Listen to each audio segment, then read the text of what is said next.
Yeah, so I was putting my my game soundtrack list from YouTube onto Spotify. Half the Yeah. songs are just not on There's no game Why not? soundtracks on Spotify. Like there's almost none. What? It's That's crazy. crazy. If Yeah. you What? if you ever want to listen to a Nintendo soundtrack, do not listen. You cannot listen to it on Spotify. It doesn't exist. What is okay? I just feel like they're always missing a trick. Like if they just allowed access to it, it wouldn't be a problem. No, but when I went out but I was listening to a ton of soundtracks, so I was like, oh, I want to keep listening to game soundtracks. So I put the Neon White soundtrack on my bike, and I was zooming, dude. I swear to God, something in my brain just goes into speedrunner mode when I listen to Neon White, because I'm Yeah. like, it was like perfect time, and I come to the big hill at the end of my bike ride, and it's like the pop level, which I have the 150 in the world on, and like that song is ingrained into my brain. It comes on, and I'm like, this is my fucking song, and I just go shooting up. I'm just like, something in my brain was just like, it's pumping time, and I'm just I mean, I zooming. feel like riding a bike must kind of feel like a game to some extent. Well, talking about listening to some great soundtracks and going fast, Sonic, Tangerine. Tangerine. This is Oh, not God. Sonic Generations. This is Sonic No. Frontiers. I want to say that we've both been bamboozled by this game. I haven't played it, but I've watched you. So play we it. saw the trailers for this, and I was like, "This Yep. looks fucking awful. This is probably Yep. going to be like a massive failure for Sega, right?" Yeah, because like it was like Sonic the Team. beginning of. It was like middle of last year. It's like coming out the end of last year. So like, oh, I was like, that "It's the like an timeline we open saw world game. It looks like it has nothing in it, and I don't understand like what the hell. And you didn't like the combat, is it? It was What the some fuck is a podcast. Sonic? Yeah. So I was like, okay, I'll wait for reviews. The reviews come out like the end of last year. People seem to fucking love it. I'm like, Yeah. oh, maybe there's something I don't understand. Like I like most of the classic Yeah. Sonic games. Like I like Sonic Generations. Thought that was pretty fun. So I learned again. I've not played the game, but I was like, oh wait, this people seem to like this game. And then that's when I learned that there's in the open world you can go into like normal Sonic levels.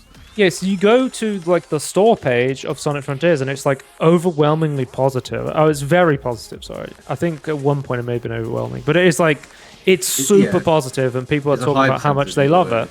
So I wanted to check out Sonic Frontiers for a while because I think there was a bundle on I think it was Fanatical or something, because I own most of the Sonic games, and it was like it was cheap to complete my collection because I think this and the Sonic Colors remaster that was exclusive to Epic and then came to Steam like maybe start of this year. I wanted to play that. I was like, oh, I'll pick those up and finish my collection. And so I had this on my list and I was looking for a new game to play. And I was like, oh, I'll try Sonic Frontiers because I've heard really good things about it from like I heard like a lot of people like Moist Critical was saying, "Oh yeah, it's a really good game." Like, he said it. Okay. He said it was good. Like, obviously, Moist Critical is not the be all end all of gaming journalism. No, but he's normally a good litmus test.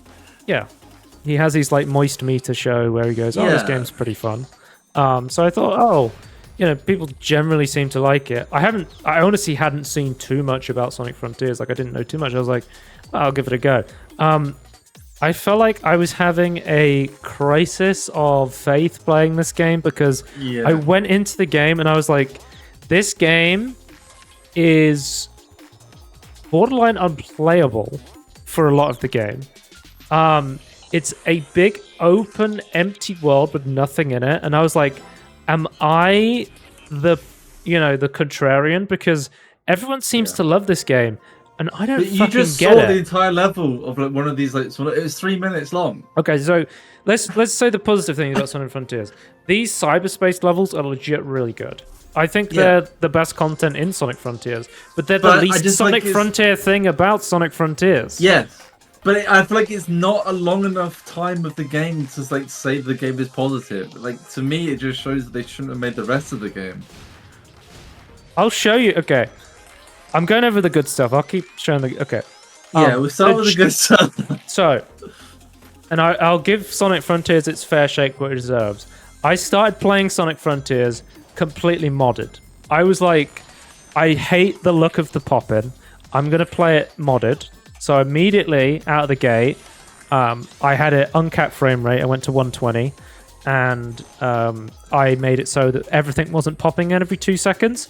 Playing the game at 120 frames and having, reasonable render distance for stuff and not having it pop in is really good. Like, Sonic at 120 is super fluid. They need to fucking change. They need to fix their capping on this game, because the game is so much better at high frame rate, and is so much better without the awful pop. Like, literally, you can walk a meter and something will be popping into the screen on the default game. It is fucking terrible. Because I was like, I heard mods fix this, because that was a big thing where I heard mods have fixed this, but I hadn't actually tested it myself. So I was like, okay, I'll test it myself. I tested it, and it completely breaks the game. It's such a shame, because the game was so much more enjoyable when it was, 120 plus and without the egregious pop-in. I'm not going to go into the bad things yet. I can't describe some of the things mods fix.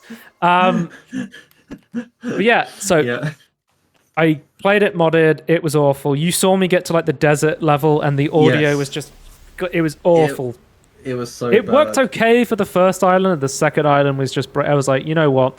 I'll go back to 60. I'll play through the game unmodded. I'll give it a fair shake. The jukebox update for Sonic Frontiers, I saw that and I thought... So generally when, games do post-launch updates, you get like photo modes. You get jukeboxes, right? Just small things. Generally, for me, I'm like, this is just not something I really find valuable. It's not something I generally engage with.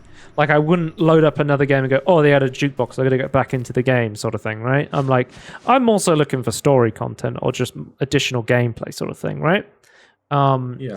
Oh, this is the fucking slot machine random event that happens in Sonic Frontier.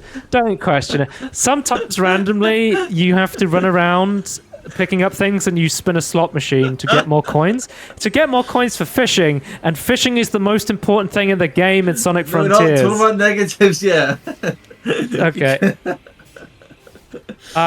The jukebox update was actually really good. So running around the big empty open world with nothing in it is actually a lot more fun when you can listen to Sonic Heroes, or you can listen to Windmill Isle, or you can listen to any of the classic Sonic songs are great. And I legitimately was like, I've changed my mind on the jukebox feature. I think it was a very good addition, and that wasn't something I realized until I experienced it.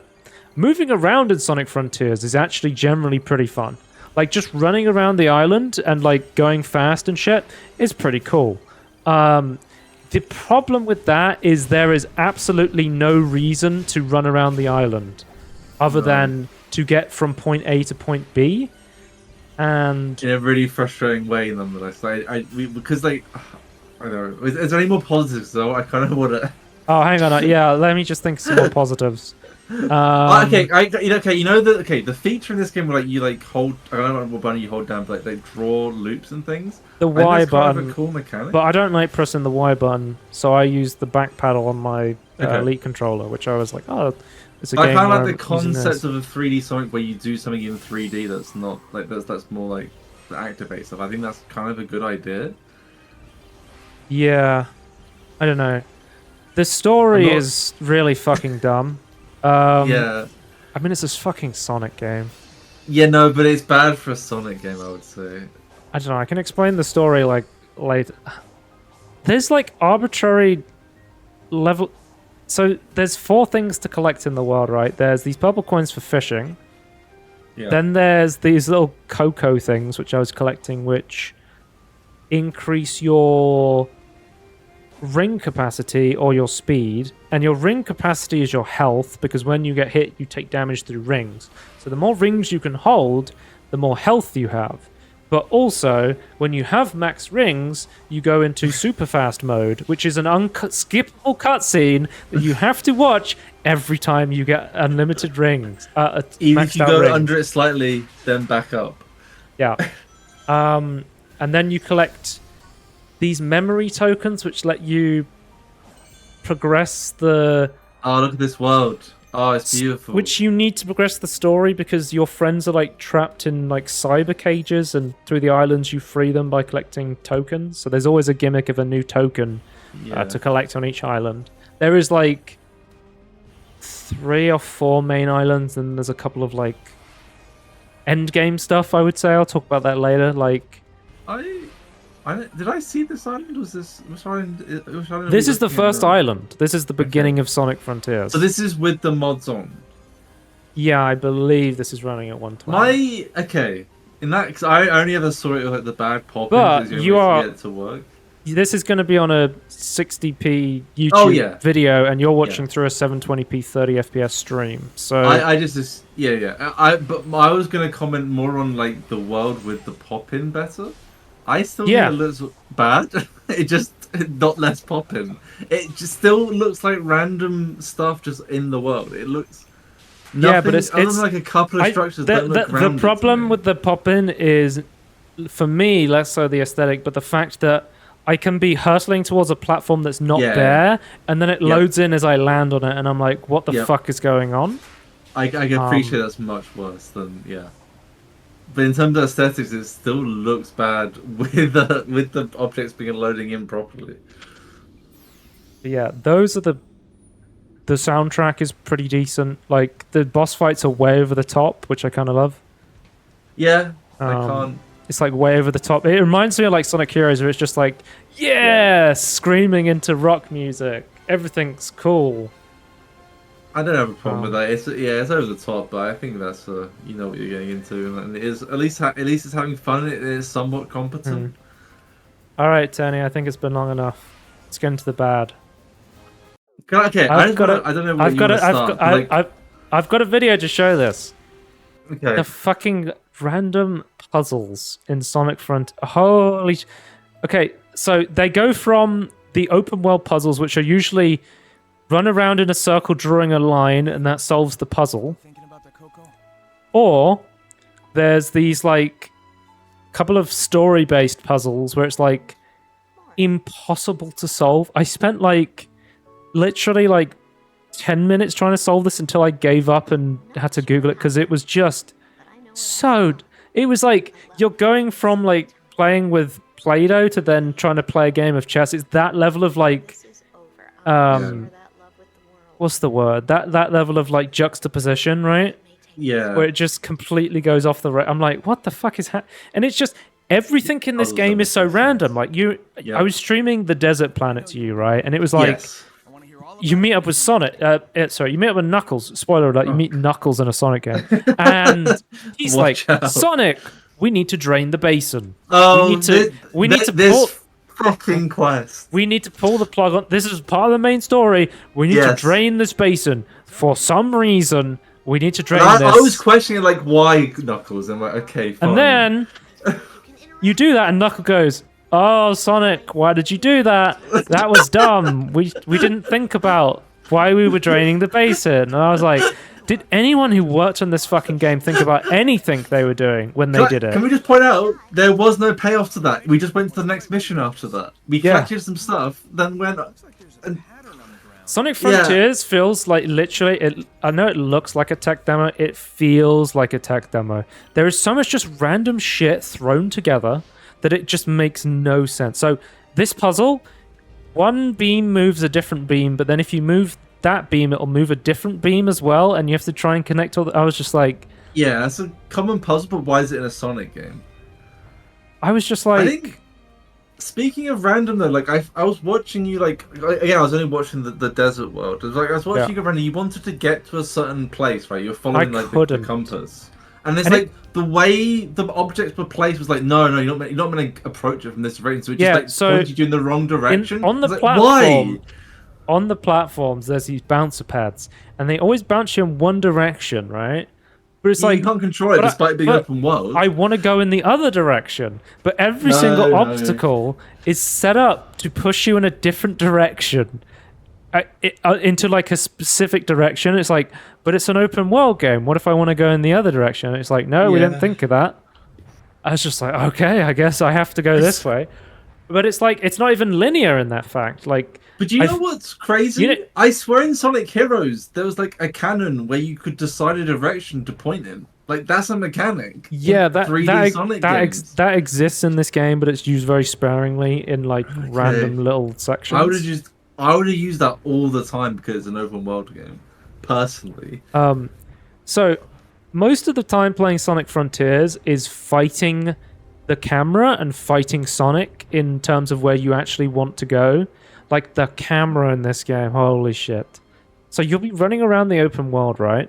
And suddenly Sonic will see a waterfall.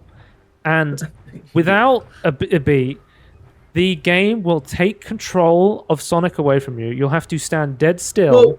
And Sonic will say, "Whoa, there's a..." and say you don't have control of it anymore. There's Sonic will say, "Whoa, there's a waterfall over there." And then 5 seconds later, you can play the game again. It is... Why would you ever want to interrupt the player like that? I think one of my favorite quotes is, if you can show the player something cool, let the player play something cool. Yeah. And it's like... Don't show, not tell. The one strength of this game is that running around is pretty fun when you're not fighting the camera. And a lot of the time, you're going, oh... Sonic's seeing a waterfall, you need to stand still, he needs to do a monologue about... It's literally, it's worse than Neon White level dialogue, where it's like, hi Amy, I like pizza. Pizza is cool. Yeah, that's cool. Anyway, see you later, Sonic. Okay, bye. This might be a pet peeve, and I know like people will probably disagree with this who are actual Sonic fans, but from my limited experience with Sonic does not sound or feel like Sonic to me. Like, there's not enough quips. There's not enough. There's just not enough for me. That might be a pet peeve. I'll get into the story quickly. Okay. Sonic is in cyberspace, and... How did he get there? Why is he there? I can explain the deep lore reason, if we want to go... You don't need to do a spoiler tag for this. Anyone listening that doesn't want spoilers, just turn this video off. Just play this fucking game, and it is like, it's not Sonic 06 level, but holy shit, is this game bad. I think I don't like this game. I think it's close personally, but I think there's less technical problems than Sonic 06. But oh god, there's these ancient Titan things that are coming to attack the Sonic realm / dimension. So the Watcher people took all the Chaos Emeralds to this dimension in order to try and use them to defeat the big Titan guys that you fight in the boss battles, which I'll show you in a minute. And Sonic's going, oh, all my friends are trapped in cyberspace. I need to get all these Chaos Emeralds back. I don't know what's going on. And then eventually you meet this little chibi anime girl who's like, oh, I'm mysterious. And then you talk to her and she's like, you find out she's working for Eggman. Because Eggman created her or something? That was something that just came out of nowhere at the end. She was like, father. And it was like, oh, Eggman created her. It was like, oh, okay. But she's also a watcher or something? I don't know. But then you basically team up with Eggman. Because you were saying you hadn't seen Eggman. I'm like, Eggman is in this game. Like, okay. But... I feel like all of the characters are barely in this game. Like, they don't feel like characters, they feel like placeholders. I saw Knuckles telling you to destroy an oasis in the desert.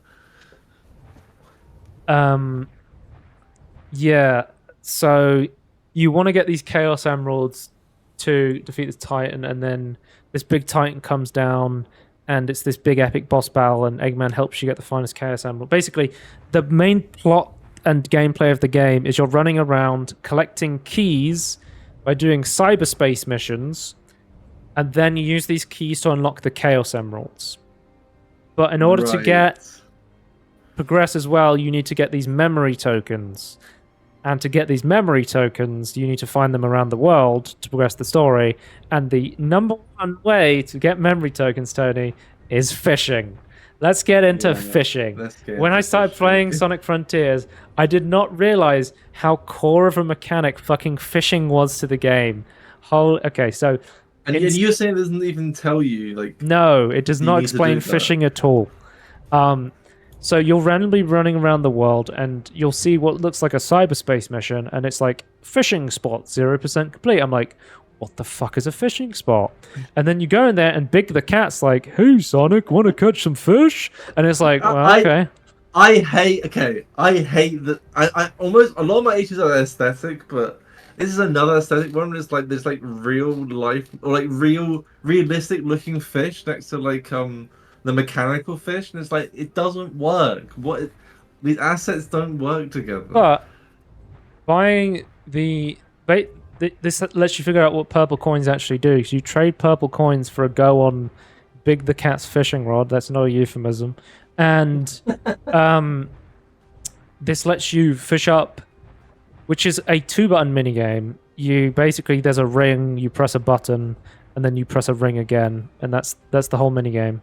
It's just like a Q2E QuickTime event, basically, right? Yeah. You just press 2 buttons, and then you have a chance to get a ticket, which lets you buy expensive items, or you can get you can just basically get a currency which lets you buy something. And the reason why this is so important is you can buy so much through fishing that you can basically skip a lot of the mindless grinding in Sonic.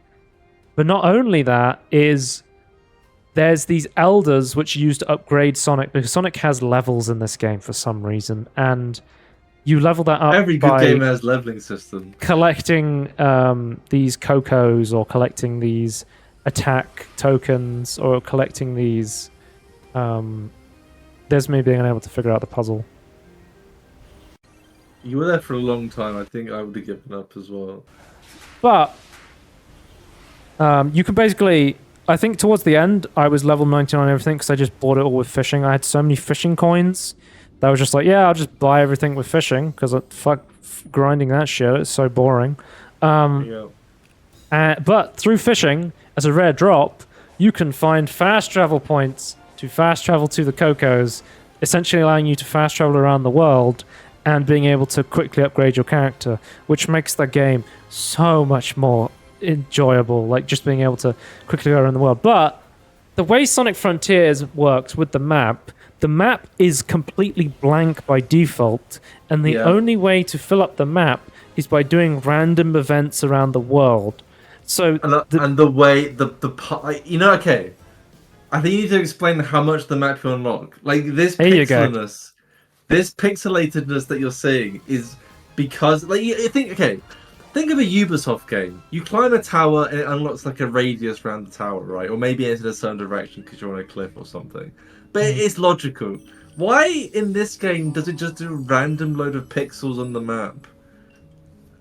I don't understand why that's enjoyable, why that's fun. I couldn't understand where you have to go. So in order to fast travel around, you need to run around exploring, doing these pointless little minigame things. You can actually see the map.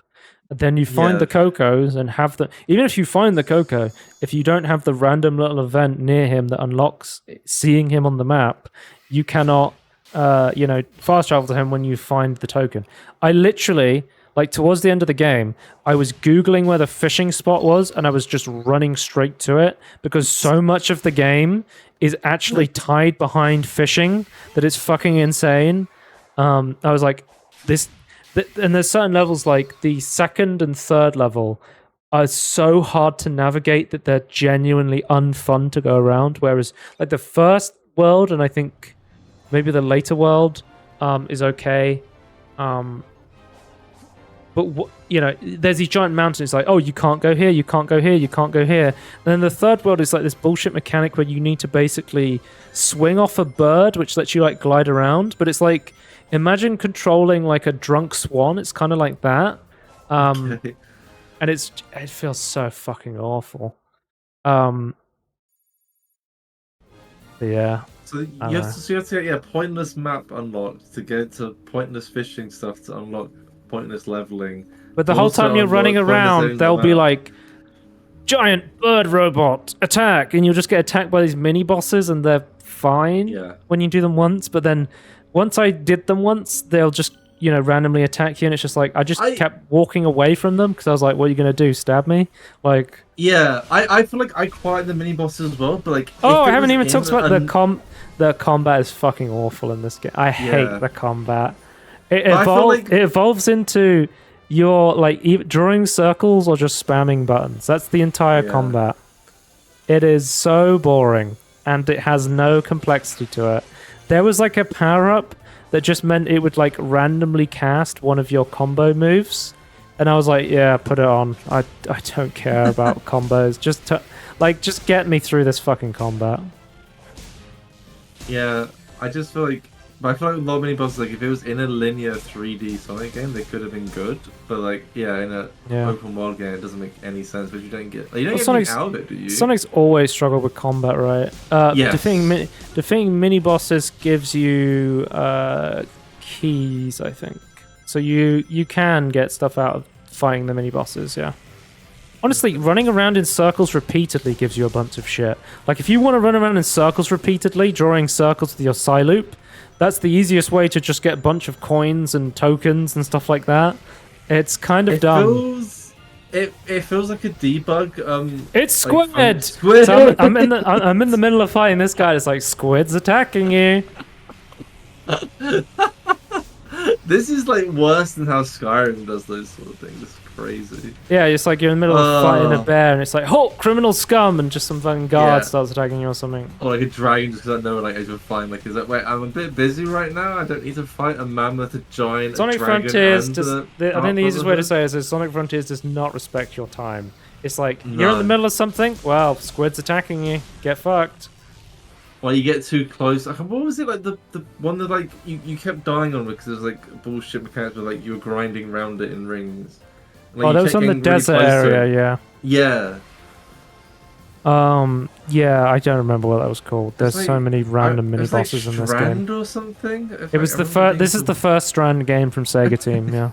Oh, here we go, Tony, taking away the control of the character to randomly make you look at a waterfall for no reason. So there's mods that turn that off, which is great, but mods fucking break the game. So I can't actually play the game with mods. Like, the game is just unplayable with mods for most of the time. Like, I just wish they would remove some of this stuff in an update. Like, add a pop-in fucking slider, uncap the frame rate, let you turn off random dialogue, let you turn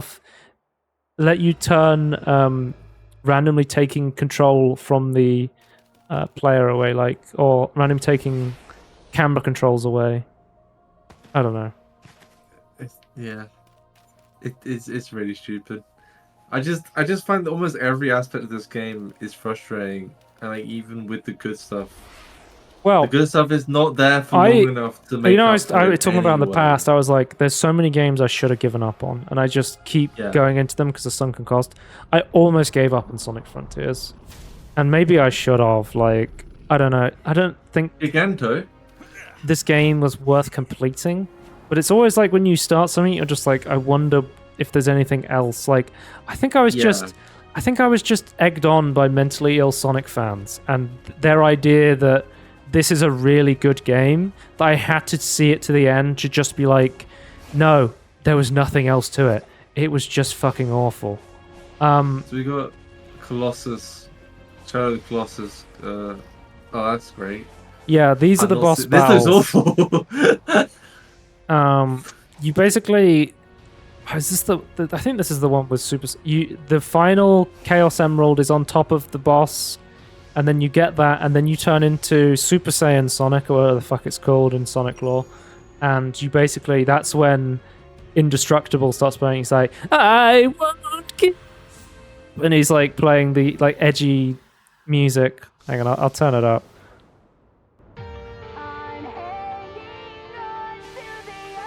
You hear that?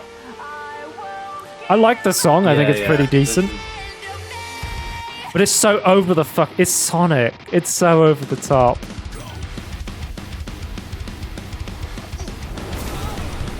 So I was really confused playing this boss battle. So you're supposed to go in, you're supposed to just spam attacks, and then you're supposed to block. And the game doesn't tell you this. So because I kept dying to this boss over and over again. Because I was like, oh, I need to time the block perfectly to block his attack right. So I was trying to press block on the frame he was attacking, right?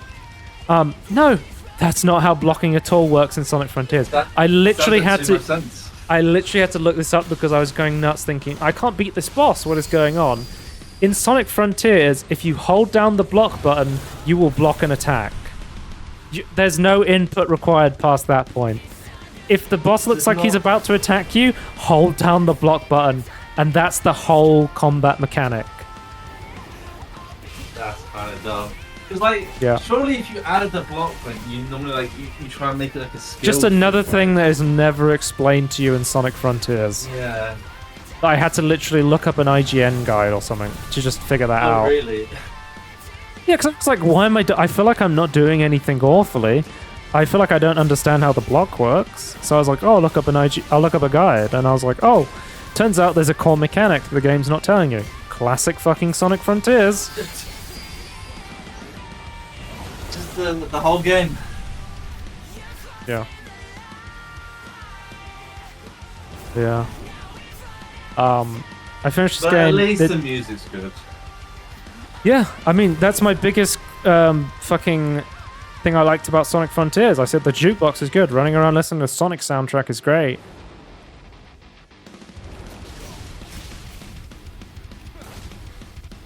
But yeah, these are the boss fights. Here's me dying. I have no idea. Death scenes. Do you think that Sonic fans are just so used to garbage that they would take some Sega team doing something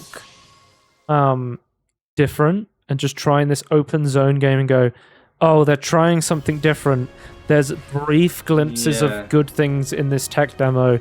It must be really good because everything else Sonic team's made has been fucking garbage. You could add because they've never had an open world Sonic game before, right? You could say, oh, this is a good open world game for Sonic. Yeah. But it's like, yeah, that's fine, but you can't. I feel like that's really stupid to give a franchise off. It just doesn't work. You have to compare it to other games. You can't just go, oh, because it's this franchise that's never done it before, that it's then okay. I just don't think it is.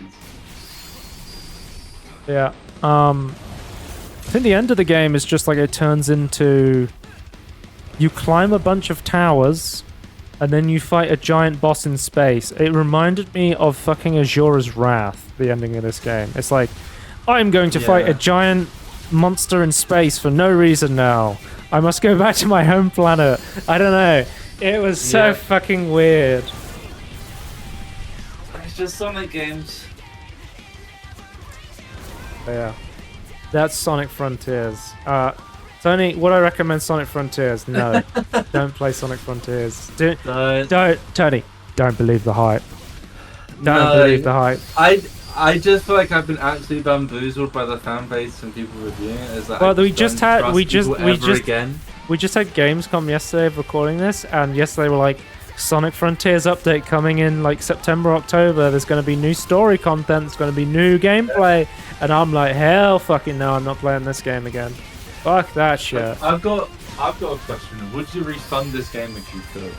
Yeah, I played 20 hours of it, so. No, I don't. Yeah, I appreciate you can't. But... Oh, I bought it from a authorized third-party key reseller. So I also couldn't because I got it from Fanatical Bundle, and you can't refund CD keys, which is a downside to buying. You can get a lot cheaper on these authorized sellers like Humble or Fanatical or Green Man Gaming, right? But you're not going to be able to get a refund because you've already activated the key. Yeah, I guess that's the downside. It's cheaper, but you get less protection. Yeah. Let's talk about Turnip Boy commits tax evasion, because I want to talk about anything else right now. Oh man, this game is so relaxing in comparison to fucking Sonic. Holy shit. Turnip Boy commits tax evasion is one of those games where I don't have too much to say about it. I think it's fine. You know, one of those games where it's like some people really love it, but it's just not offensive. It's just it's one of those games where it's like it's super short. I thought I played like maybe like 4 hours. Apparently, according to Steam, I played like 2.8 hours of it. It's like it's a super short little game. But the main concept of the game is it's essentially like, I'm going to say this because I've played Zelda now. It has Zelda-like puzzle design, and you're sort of just running around collecting items, trying to figure out what's the next item. It's sort of like one big fetch quest. It's like the general idea is that the mayor wants you to pay taxes. Turnip Boy does not want to pay taxes, so he rips up the taxes, and he's committing tax evasion. And every time you see taxes, you go and you rip them up. Right. Okay. But you also, I think you just rip it over. There's one like little fetch quest where it's like, can you send this love letter to this person? I really like them. And then you just fucking rip it up, and it's like, Turnip Boy, why did you do that?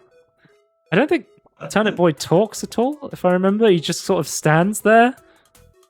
Getting talked at and implied interaction. The humor of this game's okay. It's kind of like, I wasn't a big fan of it. It's sort of like, you know, like early 2000 memes where it's like, I'm firing my laser, or like Nyan Cat. You know, that sort of memes. It's that sort of level. It's kind of just referential, and then like it has something to say about fetch quests. It's not offensive. It's fine, but it's all right. Yeah, it's just a bit. Maybe shallow is the wrong word, but it's not very deep compared to other games. But it's. Are you saying it's like 4 hours long, the whole game? It took me 2.8 hours to complete the game. 2.8. Okay. Yeah. Okay. But it's. So it's just a little I can't be too mad at this game because I think like around 3 hours, 4 hours is probably like the average playtime of the people I'm seeing who've played it on Steam. Yeah. But it is just like a silly little game. And I played it on my computer, and I was getting tired, and I was like, I'll fire this up on my Steam Deck. And I just played a little bit in bed with my controller, like my PlayStation controller. Yeah. And I just played, and I was like, this is pretty fun. Like, it's something that is probably, here we go. They want to get married, but they also want to pay taxes together, so we've got to rip it up. It says taxes, you rip it up. Oh, that was rude. But yeah, you get access to watering cans, you move around blocks, you put the main cosmetic thing, you can unlock different hats. You can wear different hats. Like, it's just like a simple, short, little Zelda-ish little exploration puzzle game. Like, I can't be too mad at it. Like, I don't think it's super expensive. And it's pretty short. Like, I think it's £11, but it's always on sale for like a couple of pounds. Like, it's not very expensive.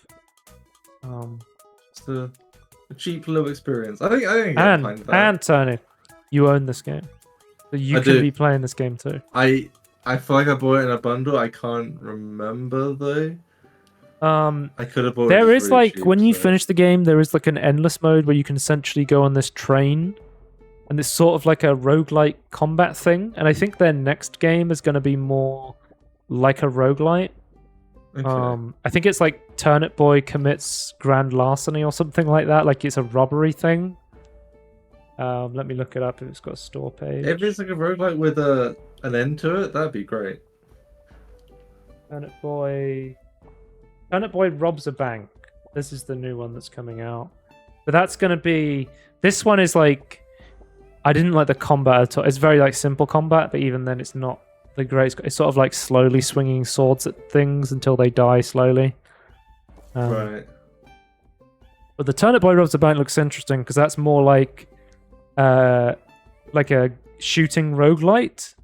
I was like, that seems so interesting. I'm interested to see like where they take this game, because it seems like the next game they're making is completely different. If they can keep like the cozy charm to it, I think that will be like a very positive thing, right? And there's even like talk in this game. You talk to a pickle who's a mafia guy, and he's like, Turnip Boy, I used to be with your father in the mafia. And I think that's probably like where the Turnip Boy robbing the bank is going to go, where you're like robbing the bank with the vegetable mafia or something. There's a lot of like weird stuff in here. Like how there's a dash that just makes you trip over.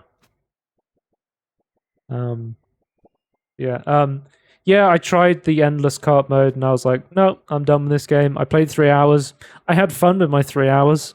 It's definitely like a Steam Deck game or an ROG Ally game. Like it's sort of reminding me of I've been playing Cat Quest recently, and I'm like, Cat Quest is such a great game that is very simple and just very easy to pick up and put down.